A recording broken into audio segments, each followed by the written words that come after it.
So hello everyone, this is your mentor Damini. आप सभी का स्वागत है हमारे अपने channel agri entrance and BSc exam Adda 24/7 पे। तो आज होने वाला है हमारा lecture number 22 fundamentals of horticulture का, जिसमें हम अनफ्रूटफुलनेस के बारे में जानने वाले हैं। वीडियो शुरू करने से पहले अगर आपने अभी तक हमारे चैनल को सब्सक्राइब नहीं किया है तो हमारे चैनल को जरूर सब्सक्राइब करें और हाँ, इस वीडियो को भी जरूर लाइक करें और शेयर करें। चलो बच्चे, लास्ट क्लास में हमने सीड जर्मिनेशन के बारे में जाना था। आई होप आपको वो टॉपिक समझ में आ गया होगा। कि कौन कौन से ऐसे फैक्टर है जिसकी वजह से एक सीड जो है वो जर्मिनेट कर सकता है, या ऐसे कौन कौन से फैक्टर हमने बोला था कि जर्मिनेशन के क्या टाइप्स होते हैं, हमने पढ़ा था, और कि फेजेस क्या हैं जर्मिनेशन के। हमने अलग अलग फैक्टर पढ़े थे कि बाहरी कारक और जो इंटरनल फैक्टर होते हैं वो कौन कौन से होते हैं, ये हमने जाना था। ठीक है, कमेंट सेक्शन में मुझे जरूर बताना कि वो आपको समझ आया था कि नहीं आया था। आज का हमारा लेक्चर होने वाला है अनफ्रूटफुलनेस के बारे में, फलहीनता के बारे में। कभी कभी आपने कुछ पौधे ऐसे देखे होंगे कि जिनमें फ्रूट नहीं बन पाता, तो आज हम बात करने वाले हैं उन्हीं फैक्टर्स के बारे में कि क्यों कुछ पौधों में फ्रूट नहीं बन पाता है, क्या क्या और फैक्टर हैं, वो सारी चीजों के बारे में हम आज जानेंगे। ठीक है, ओके, चलो आ गए हो सारे बच्चे, आ चुके होंगे। आई होप आप आ चुके होंगे और देख रहे होंगे। ठीक है, चलो बढ़ते हैं अब आगे। अब देखो, हाँ, और मैं ये बता दूं, ये आपका सेकंड लास्ट चैप्टर होने वाला है या सेकंड लास्ट लेक्चर होने वाला है। इसके बाद मैं आपको प्लांट ग्रोथ रेगुलेटर्स के बारे में पढ़ाऊंगी और that will be your last chapter. ठीक है, और क्योंकि 22 सितंबर से आपका पेड शुरू होने वाला है, तो वहाँ पे हम और भी डिटेल में और भी अच्छे से पढ़ेंगे। ठीक है, और भी अच्छे से जानेंगे। ऐसा नहीं कि यहाँ पे मैं बहुत बुरे तरीके से पढ़ा रही हूँ, ऐसा नहीं है, यहाँ पे भी मैं मेहनत कर रही हूँ। ओके, तो 22 को मिलते हैं जिन भी बच्चों ने एनरोल किया है। ठीक है, 22 सितंबर से हम मिलेंगे पहली क्लास में। ठीक है, चलो अब देखो, अनफ्रूटफुलनेस या फलहीनता का क्या मतलब होता है ये जानते हैं पहले। ठीक है, चलो अब देखो, सबसे पहले हम जान लेते हैं कि फ्रूटफुलनेस का क्या मतलब होता है। सबसे पहले हम ये जान लेते हैं कि फ्रूटफुलनेस का क्या मतलब होता है, या फलनशीलता का क्या मतलब होता है। फलनशीलता का क्या मतलब होता है, देखो, फलनशीलता का मतलब होता है ऐसा पौधा जिसमें क्या हो रहा है, जिसमें फूल भी बन रहे हैं, जिसमें फ्रूट भी बन रहे हैं। ऑब्वियसली जिन जिन पौधों में फूल बनेंगे उसमें फ्रूट भी बनेंगे। हालांकि वैसे जरूरी नहीं है कि जिस भी पौधे में अगर फूल है उसमें फ्रूट बनेगा ही बनेगा, पर जो फ्रूटफुलनेस है उसका मतलब ये होता है ऐसे प्लांट जिसमें फ्लावरिंग भी हो रही है और जिसमें फ्रूटिंग भी हो रही है, उसको बोला जाता है फ्रूटफुलनेस कंडीशन। उसको बोला जाता है बच्चे फ्रूटफुलनेस कंडीशन। ये एक ऐसी स्टेट है प्लांट की जहां पे प्लांट ना केवल फ्लावरिंग कर पाता है बट फ्लावरिंग के साथ साथ फ्रूटिंग भी दे पाता है। उस कंडीशन को बोला जाता है बच्चे फ्रूटफुलनेस। फ्रूटफुलनेस। ठीक है, अब अगर इस सिचुएशन के उल्टी सिचुएशन होगी कि ऐसा प्लांट जो ना ही फूल दे पा रहा है ना ही फ्रूट दे पा रहा है, तो उसको बोलेंगे हम अनफ्रूटफुलनेस। उसको बोलेंगे हम ये हम देखो, फ्रूटफुलनेस हमने बोला फलनशीलता, और अनफ्रूटफुलनेस को बोला जाता है फलहीनता। ठीक है, मैंने बोला फ्रूटफुलनेस का मतलब होता था ऐसे प्लांट जो फूल दे रहे हैं, अब ऐसे प्लांट जिनमें फूल होगा वो फ्रूट भी देगा, तो ऐसे प्लांट जो फूल के साथ साथ फ्रूट भी देते हैं उनको बोला जाता है फ्रूटफुलनेस, यानी कि फलनशीलता। और ऐसे पौधे जो आपका इनेबल है, मतलब जिनमें एबिलिटी नहीं है फूल प्रोड्यूस करने की या फ्रूट प्रोड्यूस करने की, उनको बोला जाता है बच्चे फलहीनता या अनफ्रूटफुलनेस। उनको बोला जाता है फलहीनता उनको बोला जाता है। ठीक है, ओके, चलो अब देखो, यहां पे एक लाइन लिखी है, इनएबिलिटी टू डू सो। मतलब हमने फ्रूटफुलनेस की डेफिनेशन पढ़ी जिसमें मैंने बोला तुमको ऐसा प्लांट जो फूल भी दे रहा है, जो फ्रूट भी दे रहा है, और ऐसा प्लांट जो ये नहीं कर पा रहा है उनको हमने बोला अनफ्रूटफुलनेस। उनको हमने क्या बोला, अनफ्रूटफुलनेस। मतलब ऐसा पौधा जो ना ही फूल दे रहा है, अगर फूल दे भी रहा है तो वो आगे फ्रूट नहीं बना रहा है, उसको बोला जाता है अनफ्रूटफुलनेस, उसको बोला जाता है फलहीनता। हिंदी में भी जान लेते हैं, वह अवस्था जब पौधा केवल फूल और फल लगाने में सक्षम ही नहीं होता बल्कि उन फलों को परिपक्व भी करता है। ये बोला मैंने फ्रूटफुलनेस। ठीक है, ऐसा ना कर पाना ही फलहीनता कहलाता है, ऐसा ना कर पाना फलहीनता कहलाता है। पर जो ये डेफिनेशन थी, ये फ्रूटफुलनेस की डेफिनेशन थी, ये आपकी फलनशीलता की डेफिनेशन थी कि जब पौधा फल और फूल तो दे रहा है बट फ्रूट को अच्छे से मैच्योर भी कर पा रहा है, उसको हमने बोला फलनशीलता। और अगर पौधा ऐसा नहीं कर पा रहा है तो उसको फलहीनता कहा जाता है या बांझपन कहा जाता है। आई होप बच्चे आपको डेफिनेशन क्लियर हो गई होगी। इन शॉर्ट तुमको ये याद रखना है कि ऐसा पौधा जो फ्लावरिंग और फ्रूटिंग नहीं कर पाता, या ऐसा पौधा जो फ्लावरिंग कर तो पाता है बट फ्रूट आगे नहीं दे पाता, तो उसको बोला जाता है अनफ्रूटफुलनेस। और आगे टर्म्स जानते हैं, और आगे टर्म जाते हैं इनफर्टिलिटी। आगे आ जाती है बच्चे टर्म इनफर्टिलिटी और सेल्फ फ्रूटफुलनेस। इनफर्टिलिटी का मतलब होता है, इनफर्टिलिटी का मतलब होता है, पहले हम फर्टिलिटी का जानते हैं उसके बाद हम इनफर्टिलिटी का जानेंगे। फर्टिलिटी क्या होता है? फर्टिलिटी का मतलब होता है ऐसी कंडीशन जब पौधा फूल भी दे रहा है, जब पौधा फ्रूट भी दे रहा है, और फ्रूट के अंदर जो सीड बन रहे हैं वो भी वायबल है। फ्रूट के अंदर जो सीड बन रहे हैं वो भी वायबल सीड है। वायबल सीड का मतलब होता है ऐसे सीड जिनमें अंकुरण की एबिलिटी होती है, ऐसे सीड जिनमें जर्मिनेशन की कैपेबिलिटी होती है, जिनमें बच्चे जर्मिनेशन की कैपेबिलिटी होती है, आगे चल के जो अच्छे से जर्मिनेट कर पाते हैं, तो उनको बोला जाता है वायबल सीड, उनको बोला जाता है बच्चे वायबल सीड। तो फर्टिलिटी ऐसी कंडीशन है जब पौधा फूल भी दे रहा है, फ्रूट भी दे रहा है, और फ्रूट के अंदर जो सीड्स है वो वायबल प्रोड्यूस कर रहा है, मतलब उन सीड में जर्मिनेशन की कैपेसिटी है, वो सीड आगे चल के अच्छे से जर्मिनेट कर जाएंगे। अब मैंने तुम लोगों को बोल दिया जर्मिनेशन क्या होता है, डोर्मेंसी क्या होता है, ये सारी चीजें हम सीरीज में कर चुके हैं, ठीक है। तो ऐसा पौधा जिसमें सीड भी वायबल प्रोड्यूस हो रहे हैं, तो उस कंडीशन को बोला जाता है फर्टिलिटी। तो उस कंडीशन को बोला जाता है फर्टिलिटी। जब ये सारी सिचुएशन नहीं हो पा रही है तो उस कंडीशन को इनफर्टिलिटी बोलेंगे। जब ये क्राइटेरिया मीट नहीं हो पा रहा है तो उसको इनफर्टिलिटी बोलेंगे। तो अगर आपको पूछा जाए इनफर्टिलिटी का क्या मतलब होता है, तो बच्चों आप बोलोगे एबिलिटी की जगह यहां पे इनएबिलिटी लिखोगे आप। Inability of a plant, inability of a plant to produce fruit. ना ही वो पौधा फ्रूट प्रोड्यूस कर रहा है और ना ही वो आपका वायबल सीड प्रोड्यूस कर रहा है, तो उस कंडीशन को हम इनफर्टिलिटी बोलेंगे। यहां पे बच्चे मैंने डेफिनेशन इस तरीके से लिखी है, पहले मैंने फर्टिलिटी की डेफिनेशन लिखी है, उसके बाद मैंने बोला कि जब ये चीज नहीं हो रही तो उसको इनफर्टिलिटी कहा जाता है, जब ये चीज नहीं हो रही उसको इनफर्टिलिटी कहा जाता है, ठीक है। जैसे मैंने अनफ्रूटफुलनेस का बोला, यहां पे देखो, यहां पे मैंने फ्रूटफुलनेस की डेफिनेशन बोली, ऐसा पौधा जो फूल भी प्रोड्यूस कर रहा है, जो फ्रूट भी दे रहा है, उसको बोला हमने फ्रूटफुलनेस। जब एक पौधा ऐसा नहीं कर पा रहा है तो उसको हमने बोला अनफ्रूटफुलनेस, ठीक है। दोनों डेफिनेशन यहां पे क्लियर हो गई। यहां पे जैसे मैंने इनफर्टिलिटी लिखा हुआ है, यहां पे फर्टिलिटी और इनफर्टिलिटी दोनों की डेफिनेशन है। Ability of a plant not only to produce fruits but develop viable seed, उसको हमने बोला फर्टिलिटी, उसको हमने बोला fertility. But inability to do so, मतलब ये जो चीज है वो ये जब नहीं हो रही है उसको इनफर्टिलिटी कहा जाता है या स्टेरिलिटी कहा जाता है, ठीक है। तो ये हमारा 2-3 डेफिनेशन हो गई कि फ्रूटफुलनेस का मतलब क्या होता है या अनफ्रूटफुलनेस का मतलब क्या होता है या स्टेरिलिटी और इनफर्टिलिटी का क्या मतलब होता है। अब यहां पे एक स्टेटमेंट आ जाती है, यहां पे एक स्टेटमेंट आ जाती है कि जितने भी फर्टाइल प्लांट होते हैं, जितने भी फर्टाइल प्लांट होते हैं वो आपके फ्रूटफुल होते हैं, और पर फ्रूटफुल सारे फर्टाइल नहीं हो सकते। अब इसका मतलब क्या है देखिए, समझते हैं। All fertile plant are fruitful but all fruitful plants are not fertile. अब इसका क्या मतलब हुआ? मैंने आपको फर्टिलिटी की डेफिनेशन क्या बोली थी? मैंने तुम लोगों को फर्टिलिटी की डेफिनेशन बोली कि ऐसा पौधा जो आपका फ्लावरिंग भी दे रहा है, जो आपका फ्रूट भी दे रहा है, और जो आपके वायबल सीड भी प्रोड्यूस कर रहा है, सीड में एबिलिटी है जर्मिनेशन की, ये आ जाता है आपका फर्टिलिटी, ये आ जाता है फर्टिलिटी। अब मैंने तुम लोगों को फर्टिलिटी, मैंने आप लोगों को फ्रूटफुलनेस में क्या बोला था? फ्रूटफुलनेस में मैंने क्या बोला था? फ्रूटफुलनेस में मैंने आप बच्चों को बोला था कि ऐसा पौधा जो फ्लावर दे रहा है, फ्लावर के साथ साथ फ्रूट दे रहा है। अब ये दो कंडीशन थी, अब ये दो condition in case of fruitful थी, तो हमें यहां पे यही बोला जा रहा है कि जो फर्टाइल प्लांट है या जो फर्टाइल प्लांट है वो फ्रूटफुल है। देखो फर्टाइल प्लांट में ये दो चीजें तो थी, ये दो चीजें फ्रूटफुल में भी है, तो फर्टाइल पौधे फ्रूटफुल है, बट फ्रूटफुल पौधे फर्टाइल नहीं हो सकते। फ्रूटफुल पौधे मे और मे नॉट बी फर्टाइल, हो भी सकते हैं नहीं भी हो सकते। क्यों?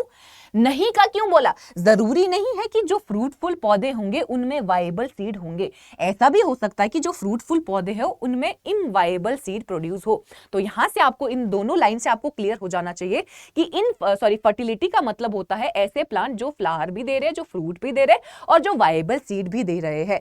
और फर्टिलिटी और फ्रूटफुलनेस का मतलब होता है जो फ्लावर और सिर्फ फ्रूट दे रहे हैं। तो हमने बोला फर्टाइल पौधे, जितने भी फर्टाइल पौधे होंगे वो फ्रूटफुल होंगे, क्योंकि ये दो क्राइटेरिया फ्रूटफुल में मीट हो रहे हैं। और फ्रूटफुल मे और मे नॉट बी फर्टाइल, मे और मे नॉट बी फर्टाइल, क्योंकि फ्रूटफुलनेस में जरूरी नहीं है कि वायबल सीड हमें आगे चल के मिलेगा या नहीं मिलेगा। आई होप बच्चों आपको ये पॉइंट समझ में आ गया होगा, आई होप आपको ये पॉइंट समझ में आ गया होगा। ठीक है, यस और नो में आंसर करते रहना कमेंट सेक्शन में। ओके बच्चों, चलो अब आगे के एपिसोड में देखते हैं कि क्या होने वाला है। अनफ्रूटफुलनेस के इस आज के एपिसोड में देखते हैं कि क्या क्या चीजें होने वाली हैं और क्या चीजें नहीं होने वाली है। अभी हम एपिसोड 1 हमारा कंप्लीट हुआ कि डेफिनेशन क्या थी। अब देखो यहाँ पे एक एपिसोड का एंड बाकी है कि सेल्फ फ्रूटफुलनेस का क्या मतलब होता है। सेल्फ फ्रूटफुलनेस का मतलब होता है ऐसा पौधा जो खुद ही फ्रूट प्रोड्यूस कर रहा है। अब ऐसा कौन सा पौधा होगा? ऐसा होगा सेल्फ पॉलिनेटेड पौधा।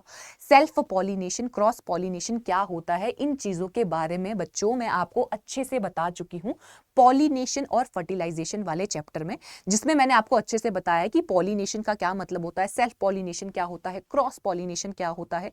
तभी मैं आपको सीक्वेंस मैंने आपका इस तरीके से रखा है ताकि ये सारे टॉपिक में आपको कोई दिक्कत ना आए। ठीक है, सेल्फ फ्रूटफुलनेस का मतलब होता है ऐसा प्लांट जो किसी पे रिलाय नहीं कर रहा, जो किसी पे डिपेंड नहीं कर रहा है फ्रूट प्रोड्यूस करने के लिए, वो अपने आप सक्षम है कि वो फ्रूट प्रोड्यूस करे। तो ये किस में होगा? ये होगा सेल्फ पॉलिनेटेड प्लांट्स में, क्योंकि सेल्फ पॉलिनेटेड प्लांट्स में हम पढ़ते थे ऐसे प्लांट्स, सेल्फ पॉलिनेटेड प्लांट में बच्चे हम पढ़ते थे ऐसे प्लांट जिसमें क्या होता था, जिसमें एक ही फूल में फीमेल रिप्रोडक्टिव पार्ट भी होता था और एक ही फूल में मेल रिप्रोडक्टिव पार्ट भी होता था। तो मेल जो आपके एंथर होते थे ये पॉलन रिलीज करके इसी के स्टिग्मा पे जाते थे। ऑब्वियसली अब पॉलन गए, इसी के स्टिग्मा को पॉलिनेट करे तो आगे चल के पॉलन ट्यूब बनती थी। पॉलन ट्यूब फिर आपका एग के अंदर जाती थी और मतलब ओव्यूल के अंदर जाके फिर फर्टिलाइजेशन करवाती थी। तो मैंने आपको क्या बोला बच्चे? मैंने बोला सेल्फ फ्रूटफुलनेस का मतलब होता है ऐसी कंडीशन मतलब कैसी कंडीशन? ऐसी कंडीशन जब पौधा खुद सक्षम है फ्रूट प्रोड्यूस करने के लिए, उसको बोला जाता है सेल्फ फ्रूटफुलनेस। उसको बोला जाता है बच्चे सेल्फ फ्रूटफुलनेस। अभी हमने 2-4 टर्म्स ही पढ़ी कि फ्रूटफुलनेस का क्या मतलब होता है, सेल्फ फ्रूटफुलनेस का क्या मतलब होता है, इनफर्टिलिटी का क्या मतलब होता है, फर्टिलिटी का क्या मतलब होता है। अभी हमने सिर्फ डेफिनेशन वाला पार्ट क्लियर किया है। ठीक है बच्चों, चलो आगे बढ़ो, चलो जवानों आगे बढ़ो। ठीक है, इंग्लिश में भी जान लेते हैं। बांझपन मतलब इनफर्टिलिटी, पौधा फल तो बनाता है परंतु जीव क्षम यानी कि वायबल बीज नहीं बना पाता, उसको बोला जाता है इनफर्टिलिटी। सभी उपजाऊ पौधे फलनशील होते हैं लेकिन सभी फलनशील उपजाऊ पौधे नहीं होते हैं। स्वफलनशीलता का मतलब है आत्म परागण यानी कि सेल्फ पॉलिनेशन के बाद फल परिपक्व करने की क्षमता को क्या बोला जाता है? सेल्फ फ्रूटफुलनेस कहा जाता है। सेल्फ फ्रूटफुलनेस कहा जाता है उस सिचुएशन को। ठीक है, चलो अब कारण देखते हैं बच्चे, कारण देखते हैं। What are the causes of unfruitfulness? फलहीनता के क्या क्या कारण हो सकते हैं, क्या क्या रीजन हो सकते हैं, तो आइए जानते हैं। सबसे पहला रीजन आ जाता है बच्चे इंटरनल फैक्टर और एक्सटर्नल फैक्टर। दो तरीके के फैक्टर हैं, इंटरनल आंतरिक कारक और बाहरी कारक। आंतरिक कारक क्या होंगे पौधे के और बाहरी कारक कौन कौन से होंगे जिनकी वजह से फलनशीलता आ रही है। अब ये टॉपिक आपको बहुत इजीली क्लियर हो जाएगा क्योंकि जो भी इसके कारण है वो हम ऑलरेडी पढ़ चुके हैं पॉलिनेशन में, जो भी इनके कारण है वो हम ऑलरेडी पॉलिनेशन में पढ़ चुके हैं। इंटरनल कारक में सबसे पहले इवोल्यूशनरी टेंडेंसीज आ जाएगी या उत्क्रांति संबंधित प्रवृत्तियां आ जाएंगी। इसका मतलब ये है कि फूलों में कुछ ऐसी सिचुएशन आ रही है, फूलों में कुछ ऐसा चीजें हो रही है जो उनको अपूर्ण बना रही है, जो उनको इनकम्प्लीट बना रही है, जो उनको इम्परफेक्ट फ्लावर बना रही है।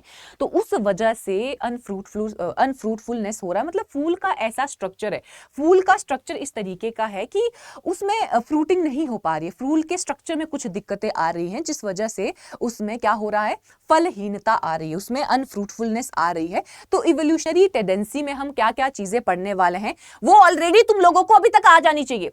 ये सारी चीजें आप लोगों को ऑलरेडी अभी तक आ जानी चाहिए, क्योंकि ये सारे फैक्टर्स मैंने आपको पॉलिनेशन में बताए। देखो जो इवोल्यूशनरी टेंडेंसीज हैं उसमें सारे फैक्टर वो आ जाएंगे जो क्रॉस पॉलिनेशन को प्रमोट करते हैं। मैंने आपको पॉलिनेशन पढ़ाते वक्त बताया था कि बहुत कौन कौन से ऐसे मैकेनिज्म हैं जो क्रॉस पॉलिनेशन को प्रमोट करते हैं, तो वो सारे मैकेनिज्म आपके इवोल्यूशनरी टेंडेंसीज में आ जाएंगे। वो सारे फैक्टर बच्चे आपके इवोल्यूशनरी टेंडेंसीज में आ जाएंगे। तो सबसे पहला फैक्टर आ जाता है मोनोसिस, क्योंकि देखो हम पढ़ रहे हैं अनफ्रूटफुलनेस, यही पढ़ रहे हैं बच्चे, या हम बोल सकते हैं फलहीनता। ये चीज के बारे में हम जान रहे हैं, ठीक है। अब जो सेल्फ, जैसे मैंने बोला कि सेल्फ फ्रूटफुलनेस का मतलब होता है कि सेल्फ पॉलिनेटेड पौधों में कैपेसिटी होती है कि वो खुद का फल बना देंगे, उसको हमने बोला सेल्फ फ्रूटफुलनेस। तो अब जो फलहीनता है, जो अनफ्रूटफुलनेस आ रही है ना बच्चे, वो अब देखो क्रॉस पॉलिनेशन के लिए जो भी मैकेनिज्म मैंने आप तुम लोगों को बताए थे प्रमोट होने के, वो सारे मैकेनिज्म इसमें आ जाएंगे, क्योंकि उसमें हमें दूसरे पॉलन पे डिपेंड करना पड़ रहा है फ्रूट के लिए।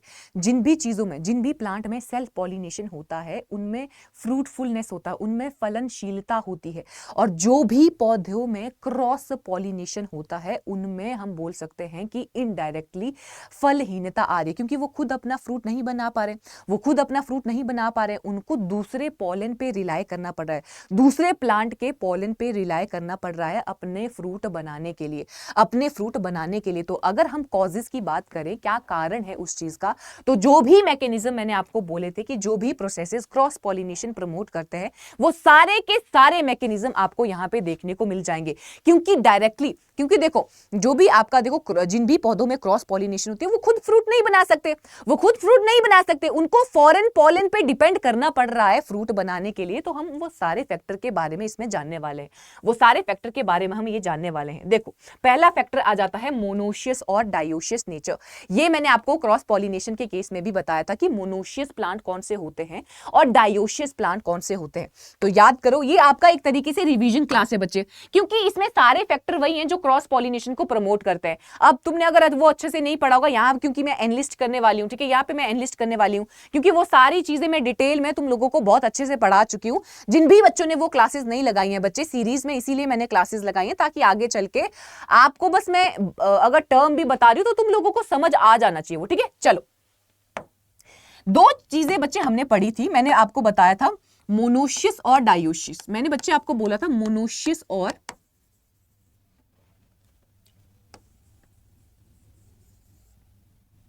डायोशियस के बारे में। अरे बाप रे, मैंने बोला था मोनोशियस और डायोशियस प्लांट्स के बारे में आपको, ठीक है। अब क्या बोला था याद करो, मैंने बोला था ऐसा पौधा, मोनो का मतलब होता है एक, सिंगल, और आगे जो मोनोशियस है उसका मतलब होता है हाउस, ऐसा प्लांट जिसका एक ही घर है, अरे क्या हो रहा है, ये एक प्लांट है, ठीक है, उसमें क्या है, मेल फ्लावर भी है और फीमेल फ्लावर भी है, बट उसकी लोकेशन अलग अलग है। मैंने आपको बोला था बच्चे मोनोशियस पौधे ऐसे पौधे होते हैं, मोनोशियस का मतलब ही होता है वन हाउस का बोलने का तात्पर्य ये है कि मेल फूल भी एक ही पौधे में है और फीमेल फूल भी एक ही पौधे में है, पर उनका लोकेशन अलग अलग है। तुमने मक्की देखी होगी, उसमें टेसल को बोला जाता है मेल पार्ट, जो ऊपर वाला पोर्शन होता है, ठीक है, झाड़ू जैसा पोर्शन होता है, उसको बोला जाता है टेसल, जो कि मेल पार्ट होता है। जो आपका भुट्टा होता है, जो कॉब होता है, वो आपका फीमेल पार्ट होता है। तो तुमने मक्की का पौधा देखा होगा जिसमें एक ही पौधे में वो जो टॉप पोर्शन है मेल भी है और जो भुट्टा है वो फीमेल भी है, तो वो आपका मोनोशियस कंडीशन होती है, अब जरूरी नहीं है कि अगर मेल और फीमेल एक ही पौधे में तो इनमें सेल्फ पॉलिनेशन हो जाएगा। क्या पता ऐसा हो सकता है कि फीमेल पहले बन रही है, फीमेल पहले बन के मैच्योर भी हो गई है और तब तक जो मेल है वो आपका तब तक मेल मैच्योर ही ना हो पाए। तो मोनोशियस ऐसी कंडीशन होती है जब एक ही पौधे में मेल पार्ट भी पाया जाता है, मेल फ्लावर भी पाया जाता है और फीमेल फ्लावर भी पाया जाता है, और दोनों ही फ्लावर अलग अलग लोकेशन पे होते हैं, तो अब देखो, मान लो फीमेल फ्लावर पहले मैच्योर कर रहा है, तो क्या अब यहाँ पे पॉलन, यहाँ वाले पॉलन देखो, जब ये मैच्योर कर गया तब ये इमेच्योर है, जब ये मैच्योर कर गया तब ये इमेच्योर है, तब इसको क्या करना पड़ेगा, अब इसका मैच्योरिटी पीरियड आ गया, इसका पॉलिनेशन का टाइम आ गया, तो इसको अनफॉर्चुनेटली दूसरे प्लांट के पॉलन लेना पड़ेगा, इसको अनफॉर्चुनेटली दूसरे प्लांट का पॉलन लेना पड़ेगा। तो क्या ये फ्रूटफुल है? अगर हम इसको पॉलन नहीं दे रहे हैं तो क्या इसमें फ्रूट बनेगा? नहीं, इसमें फ्रूट नहीं बनेगा अगर हम इसको फॉरेन पॉलन नहीं देते हैं। तो इसीलिए हम इंटरनल फैक्टर में सबसे पहले बच्चे इवोल्यूशनरी टेंडेंसीज में मोनोशियस और डायोशियस प्लांट्स के बारे में पढ़ रहे हैं, और मैंने तुम लोगों को बोला जो भी फैक्टर क्रॉस पॉलिनेशन में हेल्प करता है वो सारे आपके इन फैक्टर में आ जाएंगे।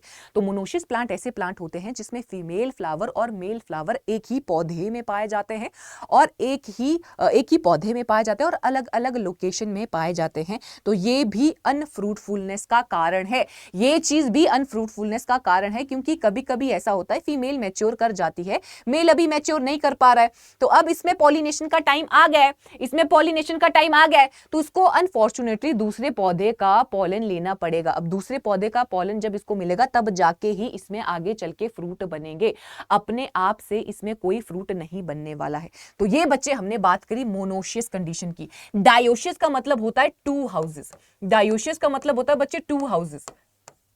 टू हाउसेस का मतलब क्या है, दो पौधे हैं मेरे पास, दो पौधे हैं मेरे पास, एक पौधे में सिर्फ फीमेल फूल ही है, एक पौधे में सिर्फ फीमेल फूल ही है, और दूसरे पौधे में बच्चे मेल फ्लावर है, और दूसरा पौधा ऐसा है जिसमें सिर्फ मेल फ्लावर है। मतलब ऐसा फिनोमिना जिसमें अलग अलग पौधे पे अलग अलग फ्लावर है, अलग अलग पौधे पे अलग अलग फ्लावर है, तो उसको बोला जाता है डायोशियस प्लांट, उसको बोला जाता है बच्चे डायोशियस प्लांट। मोनोशियस और डायोशियस, मोनोशियस का मतलब है एक ही पौधे में मेल और फीमेल पाई जाएंगी, और डायोशियस का मतलब है, और डायोशियस का मतलब है जब दो अलग अलग पौधों पे एक अलग पौधा होगा जिसमें फीमेल फ्लावर होगा और एक अलग पौधा होगा जिसमें मेल फ्लावर होगा। आई होप बच्चे आपको दोनों मैकेनिज्म समझ में आ गए होंगे, आ जाने चाहिए, क्योंकि ये मैं बहुत ही डिटेल में बच्चों पढ़ा चुकी हूं। मैं फिर बार बार बोल रही हूं, जिन बच्चों ने नहीं देखा तो प्रीवियस क्लासेस बच्चे लगाया करो, क्योंकि रिलेटेड होती है, मेरी वाली क्लासेस रिलेटेड होती है, ठीक है। तो ओके, तो अब मान लो ये फीमेल है, अब फीमेल खुद से तो फ्रूट नहीं दे पाएगी, इसको मेल की जरूरत होगी। तो अगर सिंगल ये पौधा है तो क्या इसमें फ्रूट प्रोड्यूस हो रहा है? नहीं। अब ये सिंगल मेल है, अब इसको फीमेल चाहिए फ्रूट प्रोड्यूस करने के लिए, क्या इसमें फ्रूटफुलनेस हो रही है? क्या इसमें फलनशीलता आ रही है? नहीं। तो दोनों सिचुएशन में फलनशीलता नहीं आ रही है, फ्रूटफुलनेस नहीं आ रही है।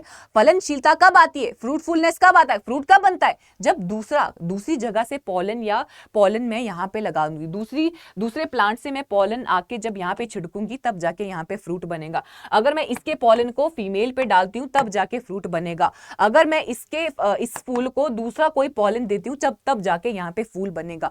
आई होप बच्चों आप समझ पा रहे होंगे कि मैं क्या बोलने की कोशिश कर रही हूँ, ठीक है। यही आ जाता है मोनोशियस और dioecious nature. A plant with stamens और कार्पल इन डिफरेंट फ्लावर, जिसको कहा जाता है monoecious plant which bear male और female part on different plants. इसमें बोला गया सेम प्लांट पे होंगे, ठीक है, अलग अलग फूल। यहाँ पे बोला अलग अलग फूल अलग अलग प्लांट्स पे होते हैं, तो उस कंडीशन को बोला जाता है डायोशियस। उस कंडीशन को बच्चे बोला जाता है डायोशियस।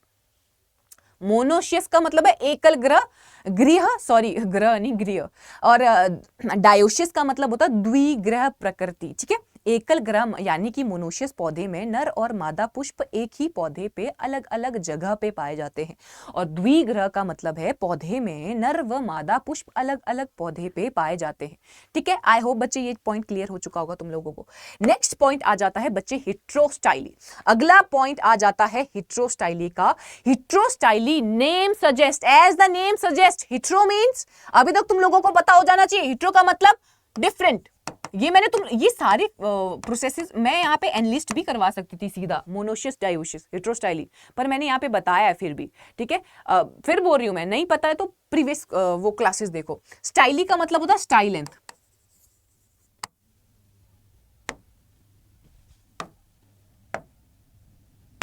अब देखो, हमारा फूल है, पंखुड़ी है, ये आपका फीमेल रिप्रोडक्टिव पार्ट है, इस तरीके से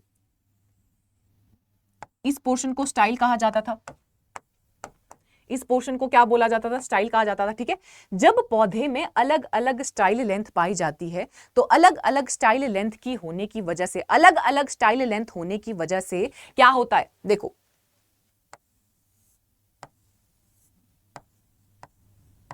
जब स्टाइल लेंथ, और ये आपका फिलामेंट होता था मेल में, ठीक है, जब आपका फीमेल का स्टाइल लेंथ और मेल का फिलामेंट लेंथ अलग अलग होता है, उस मैकेनिज्म को बोला जाता है हेटेरोस्टाइली। अब देखो फीमेल इतनी लंबी हो गई है, अब फीमेल बोल रही है कि यार मैं मैच्योर हो गई, मुझे पॉलिनेशन करना है, बट मेल अभी मैच्योर ही नहीं हुआ है, मेल अभी मैच्योर ही नहीं हो पाया है। ठीक है, मेल अभी मैच्योर ही नहीं हो पाया, तो इस फीमेल को अनफॉर्चुनेटली दूसरे फूल के मेल से पॉलन लेना पड़ेगा, दूसरे फूल के मेल से पॉलन लेना पड़ेगा। ठीक है, तो हेटेरोस्टाइलिक कंडीशन ऐसी कंडीशन होती है कि जब स्टाइल और फिलामेंट लेंथ अलग अलग होती है, एक ही पौधे में स्टाइल और फिलामेंट लेंथ अलग अलग होती है, जिस कारणवश सेल्फ पॉलिनेशन नहीं हो पाता और हमें और आगे फ्रूट नहीं बन पाता। सेल्फ पॉलिनेशन नहीं होगा तो फ्रूट नहीं बनेगा। फ्रूट कब बनेगा, फ्रूट तभी बनेगा जब बाहर से दूसरे प्लांट का पॉलन आके इसको पॉलिनेट करेगा। फ्रूट कब बनेगा, जब दूसरे प्लांट का पॉलन इस स्टिग्मा को पॉलिनेट करेगा। तो इस प्रोसेस को बोला जाता है बच्चे हेटेरोस्टाइली। इस प्रोसेस को हम क्या बोलते हैं, हेटेरोस्टाइली, की जब स्टाइल लेंथ और फिलामेंट लेंथ अलग अलग होती है, अलग अलग होने की वजह से उनमें सेल्फ पॉलिनेशन नहीं हो पाता है।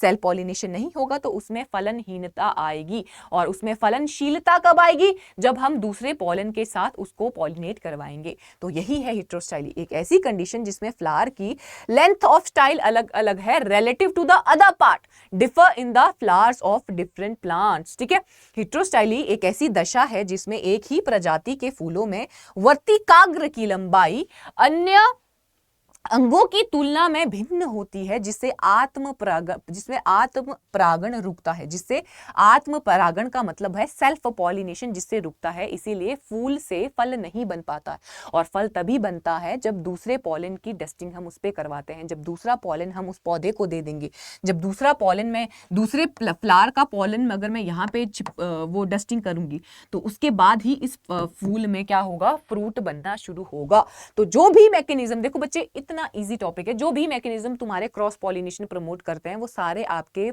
अनफ्रूटफुलनेस में आ जाएंगे, वो सारे अनफ्रूटफुलनेस में आ जाएंगे। ठीक है, चलो नेक्स्ट आ जाता है बच्चे डाइकोगेमी। अगली टर्म आ जाती है डाइकोगेमी। डाइकोगेमी में भी मैंने तुम लोगों को ये सारी टर्म मैंने बताई हुई तुमको। डाइकोगेमी का भी मतलब होता है कि जब ये आपका फूल था, जब फीमेल रिप्रोडक्टिव पार्ट और मेल रिप्रोडक्टिव पार्ट अलग अलग टाइम पे मैच्योर करते हैं, उस कंडीशन को बोला जाता है डाइकोगेमी। उस कंडीशन को बोला जाता है डाइकोगेमी। जब मेल और फीमेल रिप्रोडक्टिव पार्ट अलग अलग टाइम पे मैच्योर करते हैं, उस कंडीशन को बोला जाता है डाइकोगेमी। अगर फीमेल पहले मैच्योर करती है, उस कंडीशन को बोला जाता है प्रोटोगाइनी, उस कंडीशन को बोला जाता है प्रोटोगाइनी। अगर मेल पहले मैच्योर करते हैं तो उसको बोला जाता है प्रोटेंड्री, तो उसको बोला जाता है प्रोटेंड्री। प्रोटोगाइनी और प्रोटेंड्री याद करो, बार बार फिर से मैं बोल रही हूं, बार बार मैं भी नहीं पढ़ाने वाली यार। ठीक है, चलो, क्योंकि फिर वही चीज हो जाती है यार। एक बार एक टॉपिक अगर मैं अच्छे से पढ़ा चुकी हूं किसी क्लास में तो बार बार मैं रिपीट नहीं करूंगी, आपको पुरानी वाली क्लासेस बच्चों देखनी पड़ेगी। ओके, प्रोटोगाइनी में मैंने क्या बोला, डाइकोगेमी का मतलब बच्चे होता है कि जब फीमेल रिप्रोडक्टिव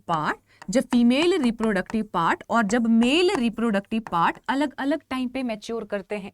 ये पहले मैच्योर कर गया, ये कभी पहले मैच्योर करेगा। अगर फीमेल पहले मैच्योर करती है तो उस कंडीशन को बोला जाता है प्रोटोगाइनी। अगर मेल पहले मैच्योर करता है तो उस कंडीशन को बोला जाता है प्रोटेंड्री। तो अगर फीमेल मैच्योर कर गई तो इसका पॉलिनेशन का टाइम तो हो जाएगा, इसका पॉलिनेशन का टाइम तो हो जाएगा। अब इसको पॉलन चाहिए, तो ये पॉलन कहां से लेगी, ये पॉलन लेगी फॉरेन फ्लावर से, ये पॉलन लेगी दूसरे प्लांट से, ये पॉलन लेगी यहां से दूसरे प्लांट से, ये पॉलन लेगी और उसके बाद जाके ही इसमें फ्रूट बनेगा, उसके बाद जाके ही इसमें फ्रूट बनेगा। तो इस कंडीशन, इस सिचुएशन को बोला जाता है बच्चे डाइकोगेमी। इस कंडीशन को बोला जाता है डाइकोगेमी। तो इसकी वजह से भी अनफ्रूटफुलनेस देखी जाती है एक पौधे में, अनफ्रूटफुलनेस देखी जाती है एक पौधे में। अब देखो, अब आ जाते हैं आगे फिजियोलॉजिकल फैक्टर। फिजियोलॉजिकल फैक्टर में देखो एक चीज याद रखनी है, बाकी ये तीनों पॉइंट कवर हो जाएंगे।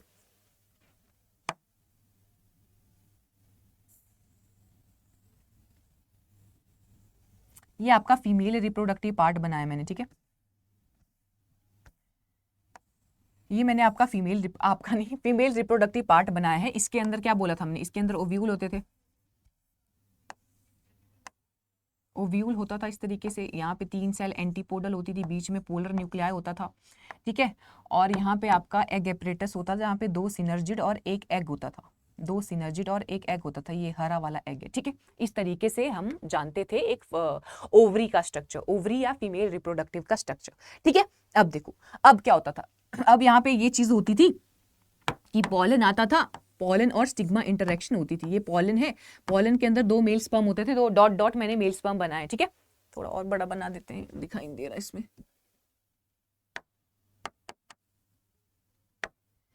तेरे बिन नहीं लगता दिल मेरा, ये आ गया पॉलन, ये आ गया आपके 2 मेल स्पर्म। इस तरीके से होता था बच्चे, इस तरीके से होता था। फिर क्या होता था, यहाँ पे पॉलन ट्यूब बनना शुरू हो जाता था, पॉलन ट्यूब बनना शुरू होता था। अब देखो अनफ्रूटफुलनेस के कारण ये भी हो जाते हैं, कभी कभी क्या होता है, कभी कभी ये होता है कि जब पॉलन और स्टिग्मा, जब पॉलन और स्टिग्मा मतलब जब पॉलिनेशन हो जाता है, उसके बाद पॉलन ट्यूब बनता है। जब पॉलन ट्यूब बहुत ही धीरे धीरे धीरे धीरे धीरे धीरे धीरे धीरे धीरे धीरे बनती है, पॉलन ट्यूब धीरे धीरे बनती है, उस वजह से क्या होता है, उस वजह से देखो, एक तो पॉलन ट्यूब धीरे धीरे बनती है, दूसरा डिलेड पॉलिनेशन। डिलेड पॉलिनेशन, कि डिलेड पॉलिनेशन का मतलब होता है कि जब मान लो ये जो स्टिग्मा है, इसको बोला जाता है स्टिग्मा रिसेप्टिविटी, मतलब जब स्टिग्मा रिसेप्टिविटी का मतलब होता है कि बच्चे जब स्टिग्मा तैयार है कि पॉलन आ हम पॉलिनेशन करेंगे, पॉलन आ जा हम पॉलिनेशन करेंगे, उस प्रोसेस को बोला जाता है स्टिग्मा रिसेप्टिविटी। कि जब स्टिग्मा तैयार है पॉलिनेशन के लिए, जब स्टिग्मा तैयार है पॉलिनेशन के लिए, मान लो स्टिग्मा रिसेप्टिव हो गया, स्टिग्मा तैयार हो चुका है, बट पॉलन अभी तक पहुंचा ही नहीं है, पॉलन अभी तक पहुंचा ही नहीं है, और पॉलन बाद में जाके आता है, पॉलन बहुत लेट आता है, ठीक है, पॉलन बहुत लेट आ गया और पॉलन ट्यूब भी उन्होंने बना दिया। तो अब डिफरेंस आ गया, स्टिग्मा पहले ज्यादा रिसेप्टिव था, बाद में जब पॉलन आया तो वो कम रिसेप्टिव था, बट उसने पॉलन ट्यूब बना दी, उसने पॉलन ट्यूब बना दी, पर फिर वो पॉलन ट्यूब धीरे धीरे धीरे धीरे ग्रो करने लगी, धीरे धीरे धीरे ग्रो करने लगी। अब इसमें इसके अंदर मेल स्पर्म्स भी है, इसके अंदर मेल स्पर्म्स भी है, जिसने इस एग के साथ फ्यूज होना है, जिसने इस एग के साथ फ्यूज करना है। तो क्या होता है बच्चे, पॉलन ट्यूब की स्लो ग्रोथ की वजह से, या हम बोल सकते हैं और फैक्टर की वजह से कि पॉलिनेशन डिले हो गया, उन फैक्टर की वजह से क्या होता है, आगे जब ये मेल स्पर्म आगे ये एग में जाके फ्यूज करेगा, तो जो फ्रूट बनेगा वो आपका वो अच्छा फ्रूट नहीं होता है, उसमें कोई ना कोई दिक्कत जरूर होती है, उसमें कोई ना कोई दिक्कत जरूर होती है, या तो फ्रूट अच्छे से बनेगा नहीं, या तो मेलफॉर्म्ड फ्रूट बनेगा, मतलब यानी कि फ्रूट हमारा मतलब अल्टीमेटली फ्रूट डेवलपमेंट अच्छे से नहीं हो पाता। क्यों नहीं हो पाता है यार, पॉलिनेशन का टाइम आज सुबह का था पर शाम को पॉलिनेशन हुई, उस वजह से क्या हुआ, ना पॉलन ट्यूब की ग्रोथ अच्छे से हुई, ना पॉलन ट्यूब की ग्रोथ अच्छे से हुई, जो मेल स्पर्म थे उनको भी इंतजार करना पड़ा एग से मिलने के लिए, और बाद में अगर एग और स्पर्म का फ्यूजन भी हो जाता है तो जो फ्रूट बनता है वो अच्छा फ्रूट नहीं बनता, वो एबनॉर्मल फ्रूट बनता है, या फ्रूट आगे चल के अबॉर्ट हो जाता है, फ्रूट आगे चल के अबॉर्ट हो जाता है। तो उस कंडीशन वो सारी चीजें आपकी फिजियोलॉजिकल फैक्टर में आ जाएंगी बच्चे,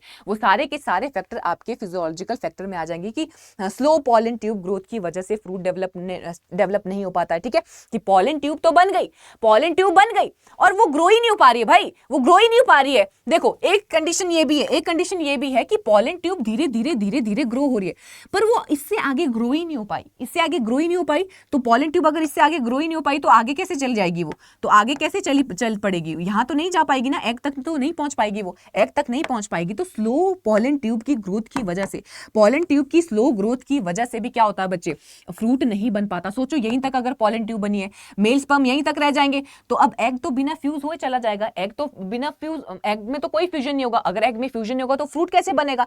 तो पहली कंडीशन हमने पढ़ी बच्चे की, जो पॉलन ट्यूब है उसकी ग्रोथ कम होने की वजह से, उसकी स्लो ग्रोथ की वजह से क्या होगा, या तो उसकी ग्रोथ हो ही नहीं पाएगी, या तो इतना सा डेवलप हो जाएगा, या स्लो ग्रोथ होने की वजह से फ्रूट आगे बनेगा ही नहीं, या बनेगा तो वो अबॉर्ट हो जाएगा। अगर अबॉर्ट नहीं भी हुआ तो मेलफॉर्म्ड फ्रूट बनता है, मतलब गंदा फ्रूट बनता है, ठीक है। चलो दूसरा बोला हमने प्रीमेच्योर और डिलेड पॉलिनेशन कि स्टिग्मा रिसेप्टिव हो गया था, स्टिग्मा बोल रहा था यार पॉलन जल्दी आ जा, मुझे पॉलिनेशन करवाना है, पर पॉलन लेट आया। डिलेड पॉलिनेशन की वजह से या जल्दी पॉलिनेशन की वजह से भी आपका फ्रूटफुलनेस, अनफ्रूटफुलनेस, फलहीनता आ सकती है, फलहीनता आ सकती है। पुअर न्यूट्रिटिव कंडीशन, ये हम आगे पढ़ेंगे इन डिटेल, ठीक है। तो इंटरनल फैक्टर में आपको मैंने सबसे पहले इवोल्यूशनरी टेंडेंसीज बताई, जिसमें मैंने अलग अलग फैक्टर बोले कि मोनोशियस डायोशियस नेचर की वजह से, डाइकोगेमी की वजह से, हिट्रोस्टाइली की वजह से, बहुत अलग अलग मैकेनिज्म हमने पढ़े कि जिनकी वजह से आपका जो पौधा था उसमें फल नहीं बन पा रहा था। फिर मैंने इंटरनल फैक्टर की बात की, यार पॉलन ट्यूब ही नहीं ग्रो हो रही है, पॉलन ट्यूब बहुत धीरे धीरे ग्रो हो रही है या ग्रो ही नहीं हो पा रही है। ग्रो ही नहीं जब हो पा रही तो मेल स्पर्म एग तक किस तरीके से पहुंचेगा? अगर मेल स्पर्म एग तक नहीं पहुंच पाएगा तो फर्टिलाइजेशन कैसे हो पाएगा? फर्टिलाइजेशन नहीं हुआ तो फ्रूट कैसे बनेगा? ये पूरा प्रोसेस मैंने आपको बताया कि फ्रूट किस तरीके से बनता है, तो पहले की वीडियोस कृपया करके देखें, ठीक है। चलो, जिन्होंने पहले की वीडियो नहीं देखी होगी बच्चों, तुम्हें समझ नहीं आएगा, क्योंकि मैंने आप बच्चों को पूरा प्रोसेस बताया कि एक फ्रूट या एक सीड किस तरीके से बनता है, ये चीज मैं डिटेल में बता चुकी हूँ, ठीक है। चलो, तो ये हो गया, ठीक है। या तो डिलेड पॉलिनेशन की वजह से या लैक ऑफ न्यूट्रिशन की वजह से भी क्या होता है बच्चों, जो आपका फ्रूट है, जो आपका एक प्लांट है, उसमें फ्रूट नहीं बन पाता, उसमें फ्रूट नहीं बन पाता। पराग नली यानी कि पॉलन ट्यूब की धीमी वृद्धि की वजह से, समय से पहले या देर से परागण की वजह से, पोषण तत्वों की कमी की वजह से भी क्या हो सकता है बच्चों, जो फ्रूट है वो नहीं बन पाएगा एक प्लांट में, ठीक है। चलो, नेक्स्ट आ जाता है इसमें एक्सटर्नल फैक्टर्स के बारे में कि और भी कुछ फैक्टर होते हैं, जैसे न्यूट्रिएंट डेफिशिएंसी। आप बच्चों ने पढ़ा होगा, अमन सर ने तुम लोगों को पढ़ाया होगा न्यूट्रिएंट डेफिशिएंसीज के बारे में, तो वहां पे तुम लोग पढ़ोगे बोरोन डेफिशिएंसी की वजह से, बोरोन की डेफिशिएंसी की वजह से भी फ्लावर स्टीराइल होता है, फ्लावर स्टीराइल होता है, फ्लावर स्टीराइल होता है, यानी कि उसमें फर्टिलाइजेशन नहीं हो पाती, उसमें फर्टिलाइजेशन नहीं हो पाती। अगर फर्टिलाइजेशन नहीं हो पाती तो आगे फ्रूट किस तरीके से बनेगा? अगर उसमें निषेचन नहीं होगा तो फ्रूट, फल किस तरीके से बनेगा? तो न्यूट्रिएंट सप्लाई, न्यूट्रिएंट की डेफिशिएंसी की वजह से भी एक पौधे में स्टेरिलिटी आ सकती है। स्टेरिलिटी का मतलब मैंने बोला था, ना ही उसमें फूल बन सकता है, ना ही उसमें फ्रूट बन सकता है, और जो सीड होंगे वो भी इनवाइबल प्रोड्यूस होंगे। तो पहला फैक्टर, पहले एक्सटर्नल फैक्टर की अगर हम बात करें तो पहला एक्सटर्नल फैक्टर आ जाता है बच्चे बोरोन डेफिशिएंसी। पहला जो फैक्टर आ जाता है वो आ जाता है बोरोन डेफिशिएंसी, मतलब कुछ ऐसे आपके न्यूट्रिएंट होते हैं जिनकी वजह से फ्रूट नहीं बन पाता है, या जो फ्लावर, जिसकी वजह से फूल स्टीराइल ही रह जाता है, वो फर्टिलाइज नहीं हो पाता। फर्टिलाइजेशन अगर नहीं हुई तो फ्रूट नहीं बनेगा, तो उस कंडीशन में अनफ्रूटफुलनेस यानी कि फलहीनता हमें देखने को मिलेगी।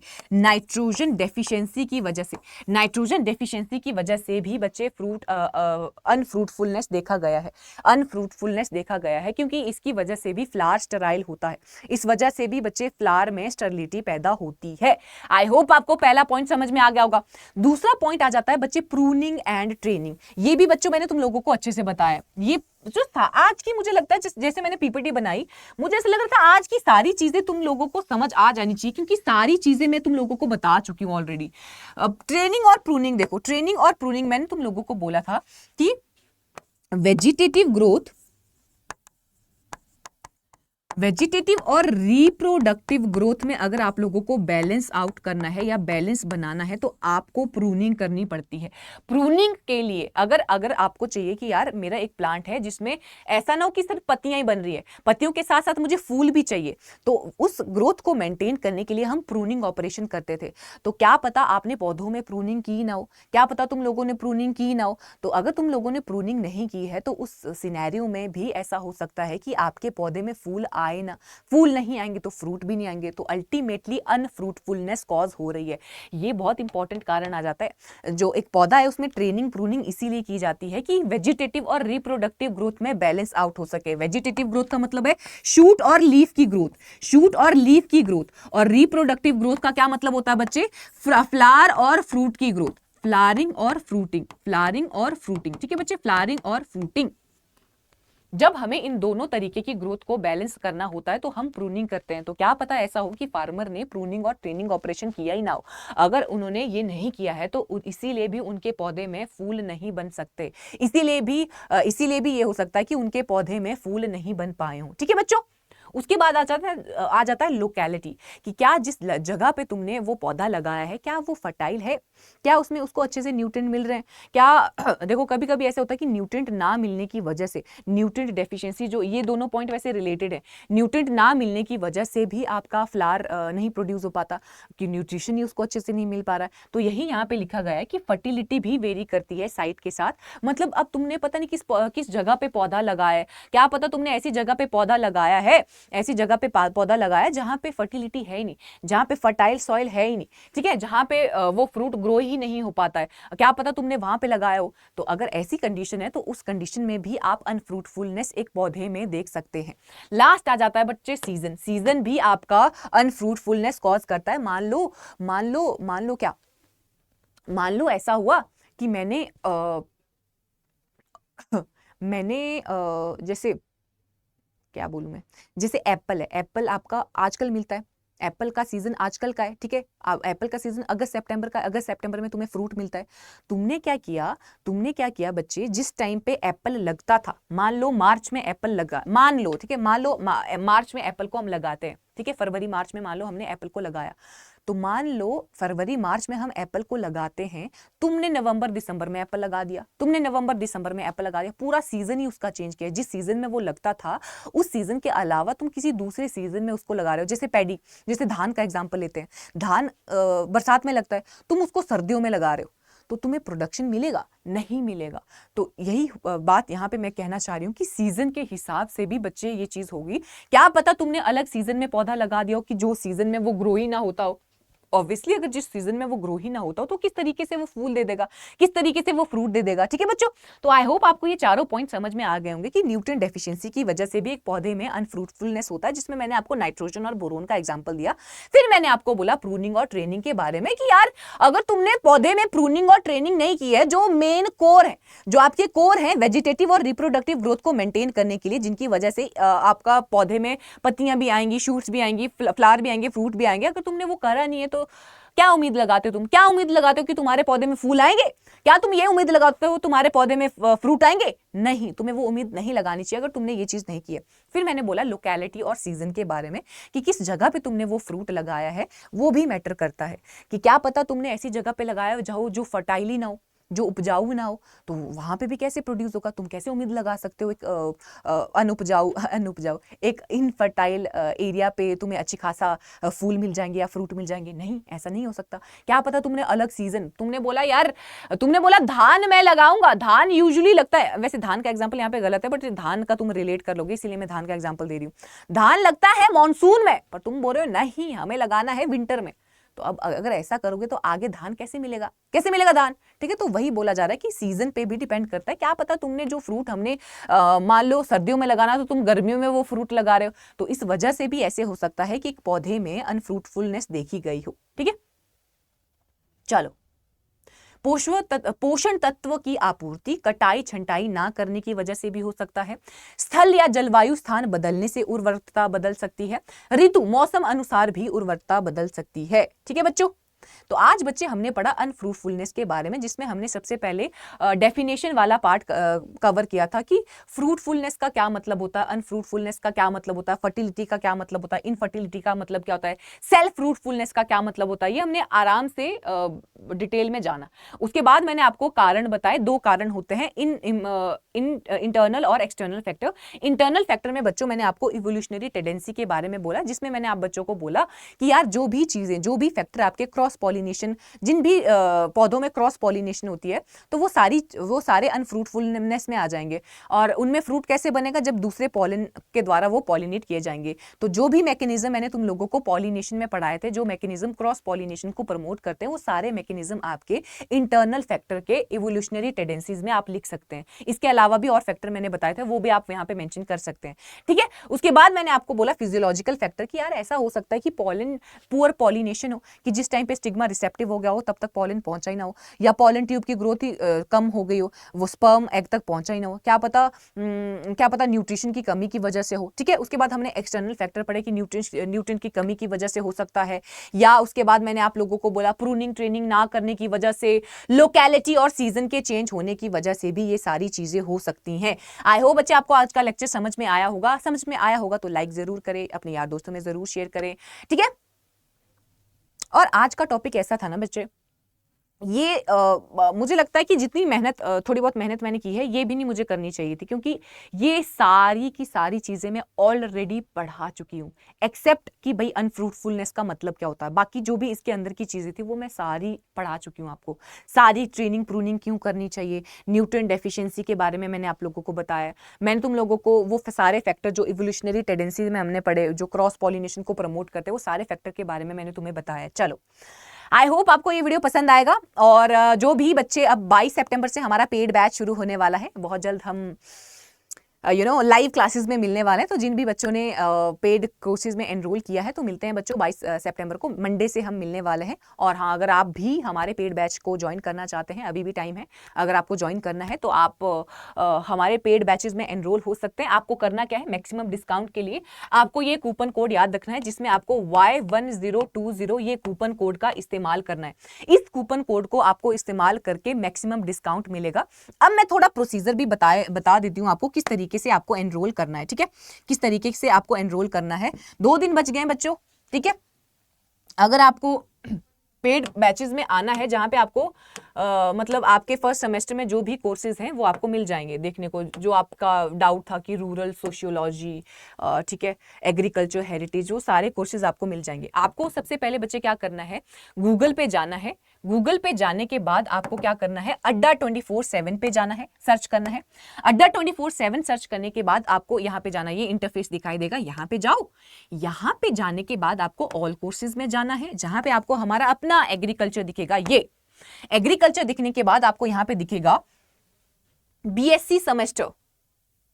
कहां गया बीएससी सेमेस्टर, एग्रीकल्चर पे गए, ये देखो बीएससी एग्रीकल्चर सेमेस्टर पे गए। और उसके बाद आपको यहां पे एक बैच दिखेगा, फर्स्ट सेमेस्टर फाउंडेशन बैच, जो कि 22 सितंबर से शुरू होने वाला है। 10 से 6 आपकी क्लासेस होने वाली है, इंग्लिश में, दोनों मीडियम में आपकी होने वाली है लाइव क्लासेस, ठीक है। चलो, यहां पे गए तो ये बैच बच्चों आपको 12 क्या हो गया, ये बैच आपको 12,499 में मिलेगा। बट जो कूपन कोड मैंने आपको बताया वो याद रखना है। मोर ऑफर पे जाओ, मोर ऑफर पे बच्चों जाओ, गए मोर ऑफर पे गए।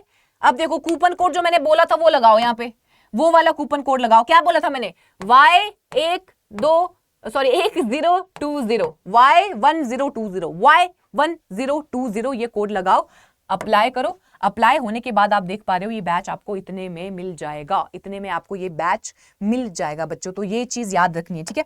तो ये चीज याद रखनी है आपको, क्या है कोड Y1020 ये कोड याद रखना है, इस पे आपको मैक्सिमम डिस्काउंट मिल जाएगा बच्चे, ठीक है।